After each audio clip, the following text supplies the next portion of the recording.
गुनाह तो गुनाह होता है, चाहे छोटा हो या बड़ा, कबीरा हो या सगीरा, लेकिन दो गुनाह ऐसे हैं जिसकी वजह से आपको कब्र में सख्त अजाब होगा। वो कौन से हैं हम आपको इस वीडियो के अंदर बतलाएंगे। हमारे प्यारे नबी हजरत मोहम्मद मुस्तफ़ा सल्लल्लाहु अलैहि वसल्लम ने इरशाद फरमाया कि वो एक कब्र के करीब से गुजरे। दो कब्रें थी। आपने फरमाया कि इन दोनों में अजाब कब्र हो रहा है। आप सल्लल्लाहु अलैहि वसल्लम ने फरमाया कि ऐसा गुनाह नहीं जिसको लोग बड़ा समझते हो, बल्कि ऐसा गुनाह है जो कि बहुत छोटा समझा जाता है और इस गुनाह की वजह से इनको अजाब कब्र हो रहा है। दोस्तों, अल्लाह पाक कभी भी इंसान को सगीरा गुनाह के ऊपर आग का अजाब नहीं देते। तो हदीस शरीफ में आता है कि बड़े गुनाह की वजह से नहीं हो रहा, छोटे गुनाह की वजह से हो रहा है, बल्कि ऐसा बड़ा जिसको लोग बड़ा समझते हो। तभी आगे हदीस में आया कि खबरदार, ये बहुत बड़े दो गुनाह है। दोस्तों, हमारी ये गलत फहमी है कि हम बाज़ औक़ात बहुत से गुनाहों को हल्का समझते हैं, लेकिन अल्लाह की नजर में दो गुनाह बड़े होते हैं।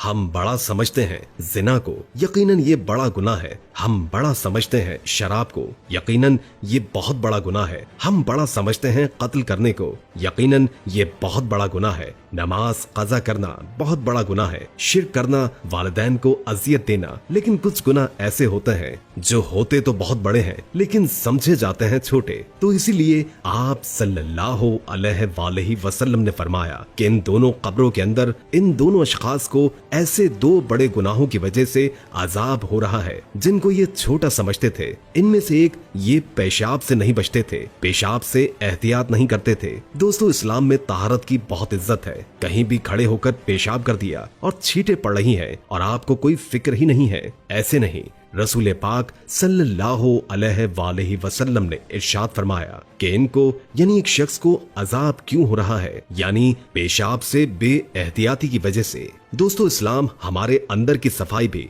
और बाहर की सफाई पर भी बहुत जोर देता है, लेकिन एक बात खूब याद रखें, आप तहारत के मामले में कहीं वहमी न हो जाएं, शक में न पड़ जाएं। वॉशरूम के अंदर इतना थोड़ा सा ख्याल करें कि आपको छींटे न पड़े, इतना ज्यादा नहीं कि आप वॉशरूम से निकल रहे हो और सोचें कि कहीं आपको छींटे तो नहीं पड़ गई। हजरत ज़ैनुल आबिदीन का नाम आप लोगों ने सुना होगा। वो बहुत बड़े बुजुर्ग गुजरे हैं। वो क्या करते थे कि इमाम ज़ैनुल आबिदीन, जिनको कहा जाता है हजरत हुसैन, जब करबला में शहीद हुए तो उनकी नगीन औलाद में सिर्फ वही बचे थे। तो वो क्या किया करते थे एहतियात की वजह से कि जब उन्होंने पेशाब के बारे में हदीसें सुनी तो एक बोतल रखते थे और जब भी पेशाब किया करते उस बोतल के अंदर किया करते ताकि पेशाब की छींटे न पड़े। और फिर लोगों ने उनको मना किया और फिर उन्होंने खुद यही अमल छोड़ दिया। दोस्तों, बस इतनी एहतियात काफी है कि वॉशरूम में बस ऐसा ना हो कि आप लोग वहम में पड़ जाएं। एहतियात करें कि बिल्कुल खड़े होकर पेशाब करना ये बिल्कुल गलत है। मेरे दोस्तों, जो लोग ऐसे करते हैं उन लोगों को रोका गया है इस अमल से कि बहुत बारीक बारीक छींटे अगर आपको पड़ जाएं तो उलमा कहते हैं कि वो आपको माफ है, क्योंकि उनसे बचना मुमकिन नहीं है। दूसरी कब्र में जो शख्स दफन था उसके बारे में हुजूर मोहम्मद सल्लल्लाहु अलैहि वसल्लम ने फरमाया कि ये शख्स चुगली किया करता था। इधर की बात को उधर कह देना और उधर की बात को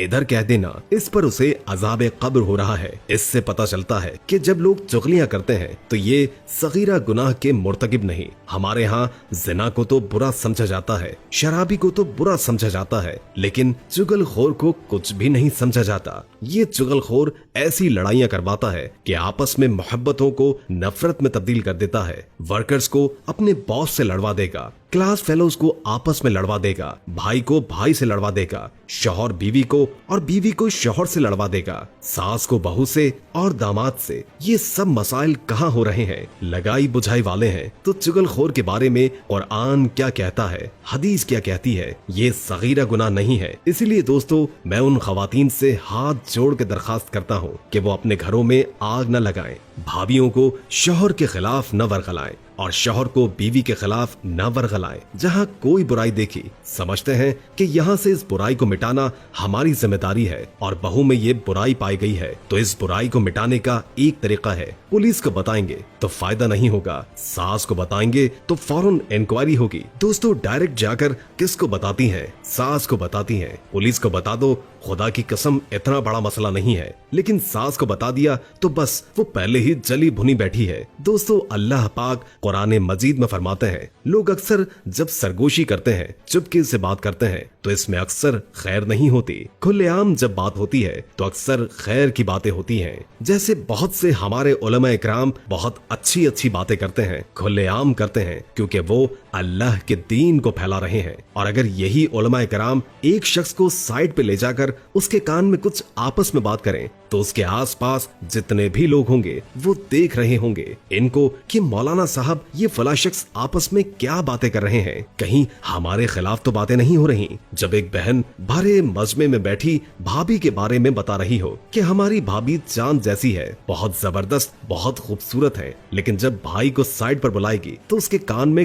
कोई भी बात कहेगी तो फौरन उसकी भाभी यही समझेगी कि जरूर मेरे बारे में ये बातें कर रहे हैं। इसी तरह दोस्तों, अगर सास को साइड पर ले जाकर उससे बात की जाए, चाहे वो कोई भी बात हो, बहू के कान फौरन खड़े हो जाते हैं कि ये मेरे खिलाफ बातें कर रही है या मेरी चुगली हो रही है। मेरे भाइयों दोस्तों, ये बीमारी सिर्फ औरतों में ही नहीं है, बल्कि आजकल के जो मर्द हैं उनके अंदर भी पाई जाती है। बहुत से मर्द ऐसे हैं जो ऑफिस के अंदर भी एक दूसरे की चुगलियां किया करते हैं। दोस्तों, ऐसा अमूमन होता है कि जब एक बॉस जो कि एक मालिक एक साइड पर बैठा हुआ है और 3 से 4 मुलाजिम आपस में बातें कर रहे हो, तो यकीनन उस मालिक के जहन में यही आता है कि ये जो लोग हैं ये मेरे बारे में बातें कर रहे हैं या मेरी बुराई कर रहे हैं। हजरत अबू साद और हजरत जाबर बिन अब्दुल्लाह रज़ी अल्लाह ताला अन्हु रिवायत करते हैं कि रसूल अल्लाह सल्लल्लाहु अलैहि वसल्लम ने इरशाद फरमाया कि गीबत करना जिना से ज्यादा बुरा है। सहाबा कराम ने अर्ज किया, या रसूल अल्लाह, गीबत करना जिना से ज्यादा बुरा कैसे है? रसूल अल्लाह सल्लल्लाहु अलैहि वसल्लम ने इरशाद फरमाया, आदमी अगर जिना कर लेता है फिर तौबा कर लेता है, अल्लाह ताला उसकी तौबा को कबूल फरमा लेते हैं, मगर गीबत करने वाले को जब तक वो शख्स मुआफ न कर दे जिसकी उसने गीबत की है, उस वक्त तक अल्लाह की तरफ से उसे मुआफ नहीं किया जाता। दोस्तों, ऐसी बहुत सी अहादीस पाई जाती हैं जो इससे मुतालिक है, तो हमें बचना चाहिए चुगलखोरी से और खड़े होकर पेशाब करने से। मेरी अल्लाह से दुआ है कि अल्लाह पाक मुझे और आप सबको जो हमने